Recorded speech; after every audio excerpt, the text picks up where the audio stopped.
सास का घूंघट पार्ट 3। अब तक हमने देखा कि देविका की हालत बहुत नाजुक है, लेकिन घर के आदमी उसे डॉक्टर के पास नहीं जाने दे रहे हैं और जोगिंदर ने घर के मेन गेट पर बहुत बड़ा ताला लगा दिया है। लेकिन देविका की सास विमला पहली बार घूंघट उठाकर समाज के बनाए नियम का उल्लंघन करती है और देविका की जान बचाने की कोशिश में जुट जाती है। मैं भी देखती हूँ मेरी बहू को डॉक्टर के पास जाने से कौन रोकता है। देखो सचिन के बापू, दरवाजे की चाबी दे दो मुझे। तुम्हारा दिमाग ठिकाने पर है? पहले सर पर पल्लू रखो और अंदर जाओ। आज तक मैंने आपका हर गलत फैसला सर झुकाकर स्वीकार कर लिया, लेकिन आज मैं आपकी एक बात नहीं सुनूंगी। मुझे मेरी बहू की किसी भी कीमत पर जान बचानी है। मुझे चाबी दे दीजिए। पिताजी, माँ ठीक बोल रही है, चाबी दे दीजिए ना, नहीं तो देविका नहीं बचेगी। देविका मरती है तो मर जाए, लेकिन यह दरवाज़ा नहीं खुलेगा। तुम सारी औरतों को इस देविका नाम की बीमारी ने पागल कर दिया है और इस बीमारी का अच्छी तरह से इलाज करना आता है मुझे। वीना बेटी, सुजाता बहू, जाओ अंदर से देविका को लेकर आओ। विमला ये बोलकर अपने पति के हाथ से चाबी छीन लेती है। तभी महेंद्र विमला का हाथ पकड़कर चाबी विमला से छीन लेता है। भाभी, घर के मर्दों से टक्कर लेकर आप अच्छा नहीं कर रही हो। ये इस घर के संस्कार नहीं है। महेंद्र की बात सुनकर कम्मू अपने पति के हाथ से चाबी छीनकर कहती है, इस घर के संस्कार क्या है हम अच्छी तरह से जान गए हैं। आज इस घर का दरवाज़ा खुलकर रहेगा और देविका डॉक्टर के पास जाकर रहेगी। भाभी, ये लो दरवाज़ा खोलो। विमला ताला खोल देती है। तभी वीना और सुजाता देविका को लेकर आ जाती हैं। घर की सारी औरतें देविका को लेकर घर से जा रही होती है कि तभी सुजाता का पति मोहन उससे कहता है, सुजाता, तुम देविका को लेकर इस घर से निकल तो रही हो, लेकिन याद रखना, अगर तुमने एक कदम भी बाहर निकाला तो वापस इस घर में मत आना। मैं देविका के साथ अस्पताल भी जाऊंगी और वापस इस घर में भी आऊंगी। देखती हूँ कौन रोकता है मुझे। देखता हूँ कैसे इस घर के अंदर कदम रखती हो और कौन तुम्हारी मदद करता है। कानून मेरी मदद करेगा और कारट के दरवाजे हर नागरिक के लिए खुले हैं। मोहन को अपनी पत्नी से इस तरह बात करता देख कल्याण वीना से कहता है, वीना, तुमने देविका का साथ देकर अच्छा नहीं किया। अगर तुम अभी भी इसके साथ गई तो अपना और मेरा रिश्ता खत्म समझना। मुझे कोई फर्क नहीं पड़ता। तुमने आज तक किया ही क्या है मेरे लिए? तुम खुद घर जमाई बनकर मेरे घर में रह रहे हो। कभी 100 रुपये की साड़ी दिलाई है मुझे? मेरे आने से पहले मेरा घर छोड़कर निकल जाना, समझे? ये बोलकर वीना और घर की सभी औरतें देविका को अपने साथ अस्पताल ले जाती है। वहाँ जाने के बाद डॉक्टर जल्दी से देविका का चेकअप करता है। चेकअप करने के बाद वो गुस्से से कहता है, ये क्या किया है तुमने? क्या हुआ डॉक्टर साहब? आपकी बहू की इतनी ज़्यादा हालत ख़राब है और उन्हें चोट भी लगी है, फिर भी आपने उन्हें हॉस्पिटल लाने में इतना लेट कर दिया। आपको 3 दिन पहले ही इन्हें हॉस्पिटल में एडमिट करवाना चाहिए था। हमसे गलती हो गई डॉक्टर साहब, लेकिन आप जल्दी कुछ करिए। हमारी बहू और उसके बच्चे को बचा लीजिए। देखिए, अभी कुछ भी कह पाना मुश्किल है।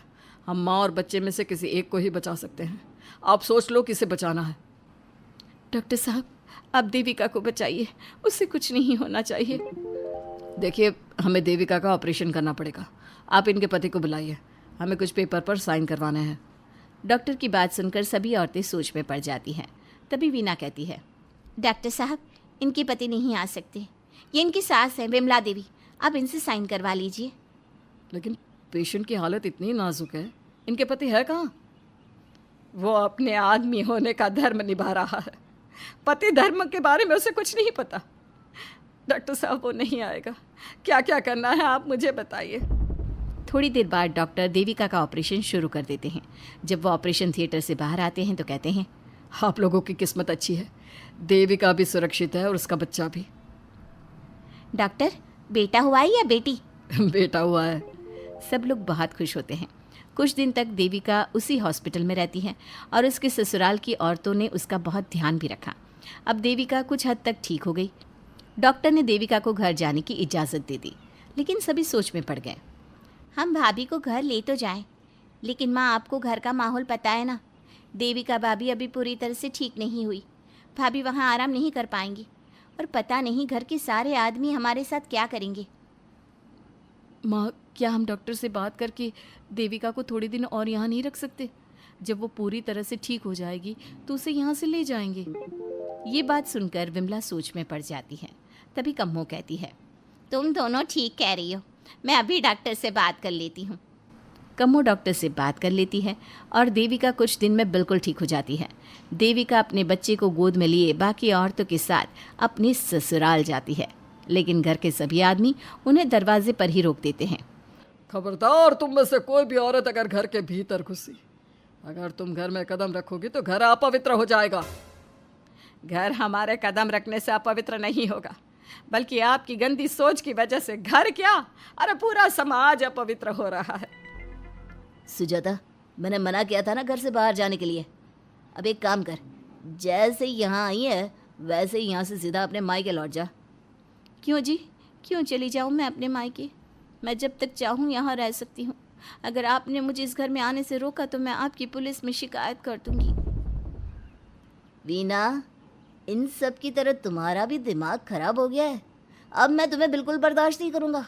तुम्हें ऐसी सज़ा दूंगा कि तुम याद रखोगी। सज़ा बाद में देना, पहले मेरे घर से बाहर निकलो। खुद पूरी जिंदगी में एक घर नहीं खरीद पाए और मुझे सबक सिखाने की बात बोल रहे हो। देखो वीना, तुम इस घर की बेटी ज़रूर हो, लेकिन कल्याण इस घर में ही रहेगा। उसने बहुत कुछ किया है इस घर के लिए, लेकिन तुम अब यहाँ नहीं रह सकती। क्यों नहीं रह सकती? इस घर पर मेरा उतना ही हक है जितना सचिन का। देश के कानून ने मुझे ये हक दिया है। अगर मैं चाहूँ तो कोर्ट का सहारा लेकर इस जायदाद का आधा हिस्सा ले सकती हूँ। और हाँ कल्याण, तुमसे तलाक भी ले सकती हूँ। वीना, देविका के साथ रह रहकर तुम्हारा दिमाग भी खराब हो गया है। और कम्मो, मैंने तुमसे कितना मना किया, घर से बाहर मत जाओ, देविका की मदद मत करो, लेकिन तुमने मेरी एक नहीं सुनी। अब तुम इस घर से और मेरी ज़िंदगी से चली जाओ। ये कदम उठाकर तुमने बिल्कुल अच्छा नहीं किया। ये कदम तो मुझे उस समय उठाना चाहिए था जब मैं माँ बनने वाली थी। आपके झूठे अहंकार और गलत नियमों की वजह से मैंने अपने दो बच्चे खो दिए। अगर उस समय मैं दाई अम्मा से इलाज ना कराती और हॉस्पिटल चली जाती तो सचिन के बराबर मेरे भी 2 बेटे होते। सभी पति इस बात पर अड़े हुए थे कि वो अपनी अपनी पत्नियों को घर के अंदर नहीं आने देंगे। देविका बहुत देर तक सबकी बातें सुनती रही। फिर उसने अपने पति से कहा, सचिन, तुम्हारे घर के आदमियों की बात तो मैंने सुन ली। अब तुम बताओ, तुम्हारा क्या फैसला है? देविका, मुझे माफ़ कर दो। मैं तुम्हारे लिए कुछ नहीं कर सकता। मैं मजबूर हूँ। मुझे पता था सचिन, तुम्हारा यही जवाब होगा। मुझे अपने आप पर हैरानी है कि मैंने बिना रीढ़ की हड्डी वाले आदमी से प्यार ही क्यों किया, शादी क्यों की। अब मैं आप सबसे बस आखिरी बार पूछ रही हूँ, तुम हमें अंदर आने दे रहे हो या नहीं, या मैं पुलिस को फ़ोन करूँ? देविका, आज तक हमारे गांव में पुलिस ने कभी कदम नहीं रखा और तू हमारे घर के दरवाजे पर पुलिस को लेकर आएगी? तेरी हिम्मत कैसे हुई ये बात करने की? आज तक इन औरतों ने घर से बाहर कदम नहीं निकाला था और 2-4 दिन में तूने इन सबको इनके अधिकार भी याद करा दिए। अब तो तुम बिल्कुल इस घर में नहीं आ सकते। घर की औरतें घर के बाहर खड़ी थी और घर के आदमी घर के दरवाजे पर। उनकी लड़ाई देखकर पूरा गांव इकट्ठा हो गया। देविका को अस्पताल पहुंचाकर घर की औरतों ने काम तो अच्छा किया। इस काम से देविका और उसके बच्चे की जान भी बच गई, लेकिन इनकी जान बचाने की कीमत घर की औरतों को कैसे चुकानी होगी, इसके लिए आपको आने वाला एपिसोड देखना होगा।